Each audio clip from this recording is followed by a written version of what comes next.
17 minutes past 3. Let me tell you about this Bank of England story, because the bank has warned that nearly 1 million households will see their mortgage payments rise by at least £500 per month by the end of 2026. I take no pleasure in sharing this story with you because no one wants bad news, but here it is.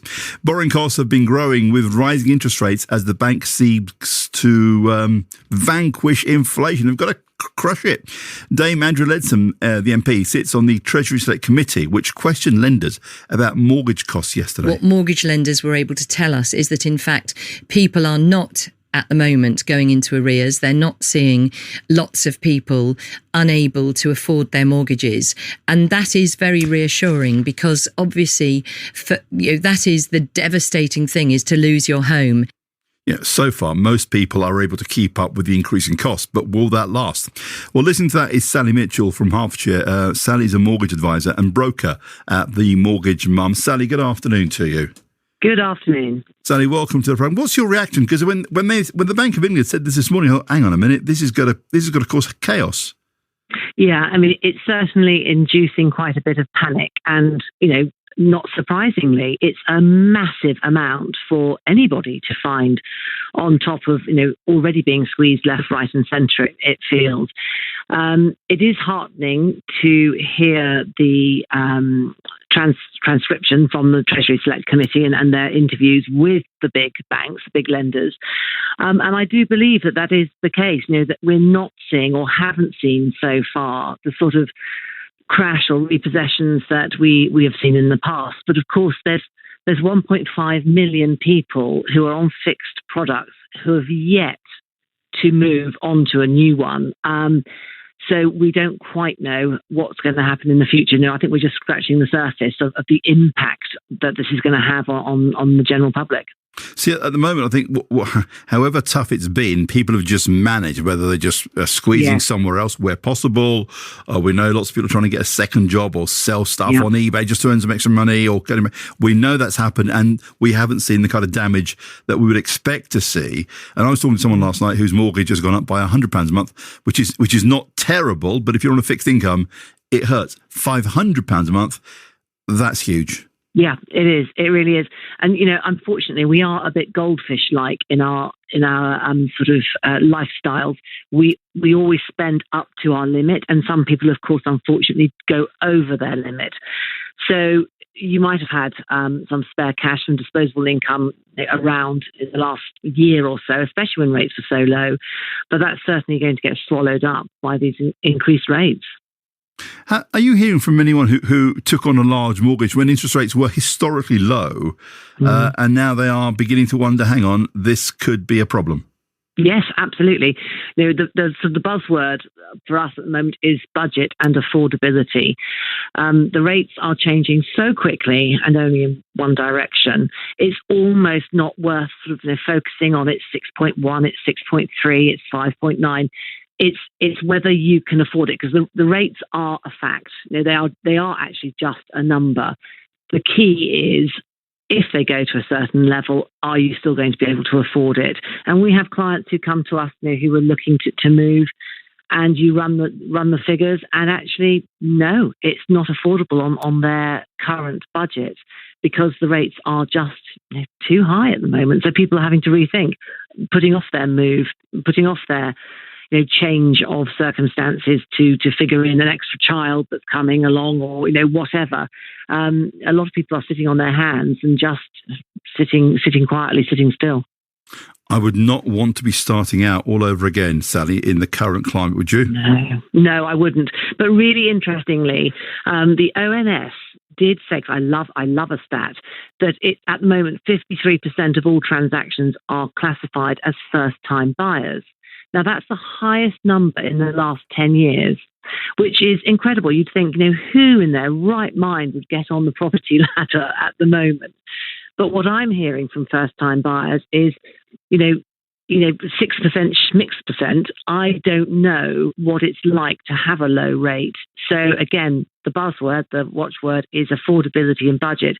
If I can afford it, I cannot wait to get my own place. And as long as the figures stack up, I'm moving, I'm going. No, I get So that, because, it's amazing. Sally, people need to move on with their lives. You know, whether you want to put a roof over your head by yourself, or you want to be in a relationship, or you want to start a family. You just got to jump. It's never easy. You just got to jump in and do it. But that affordability factor, if the rates are, and they're their highest level for 10, 12, 15 years, but again, not as high as they've been historically, of course.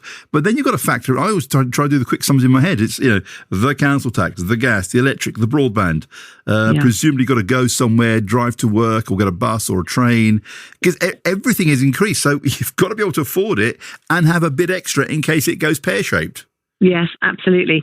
And we're finding that people who are in that position, looking to get on the ladder, in very many cases, they have given up their flats. They're not paying rent. They've moved back with parents simply to try and save enough for the deposit, which will, the higher the deposit, the better rate that they can possibly get, because it's loan to value, based on loan to value, and also for all those other expenses of setting up your own home, as you say.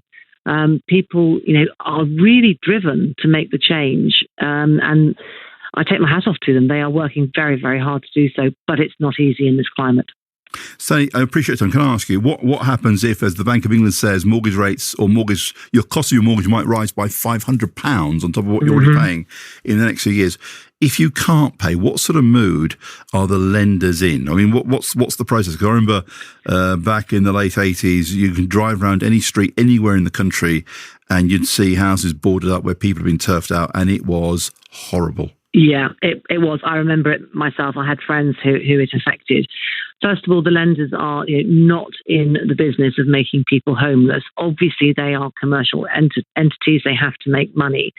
But something called the Mortgage Market Review that came in 2015 really overhauled the whole system. And it is that there are now protections in place to prevent that sort of mass forced sales that happened, that you and I remember. Obviously, we've had in the last couple of weeks the mortgage charter being unveiled following a meeting with the major banks and the Exchequer, the Chancellor. And they have announced plans to help people who are finding it very difficult. So things like, if possible, extending the term of the mortgage so that your monthly payments do reduce, potentially swapping onto an interest-only basis for 6 months, just hopefully to ride out the worst of this storm, which, again, will reduce your monthly payments. People are having to look at all sorts of options like that. And, of course, the biggest one, which I think will be hopefully a little bit of comfort to people who are facing difficulty, they promise not to instigate any sort of repossession proceedings for at least 1 year after any default. It's fair to say that all of these things, apart from the repossession promise, have been available. It's something that we've been advising people, again, because of affordability, to try and get that figure down as much as possible. But it is very difficult. I would say also that there is something that people don't necessarily know about, that is a government scheme. It's a loan. It's not free money at all, but it's a support for mortgage interest, SMI or SME. And if you're in receipt of benefits, pretty much any type of benefit, to be fair, it is an option that the government will help you with repaying the interest part of your mortgage. You do have to pay it back. It is a loan, but again, it's something that might be helpful for those people who, are really, really struggling. So the best thing to do is to talk to a broker. I know I always say this, but there is help there. If you're in difficulty, go to your lender, because you need to face up to it and talk to them about it and come to some sort of arrangement. But if you're looking at remortgage, anything like that, or just general advice, speak to your broker, because there are options. Sally, thank you. Sally Mitchell from Hertfordshire, a mortgage advisor and broker at the Mortgage Mum. The Bank of England talking today about the stress test. The banks have passed the stress test. That's fantastic. Hidden further down their story today is the angle. They've come out with almost 1 million families will see their mortgage rise over the next 2 years by at least £500 a month.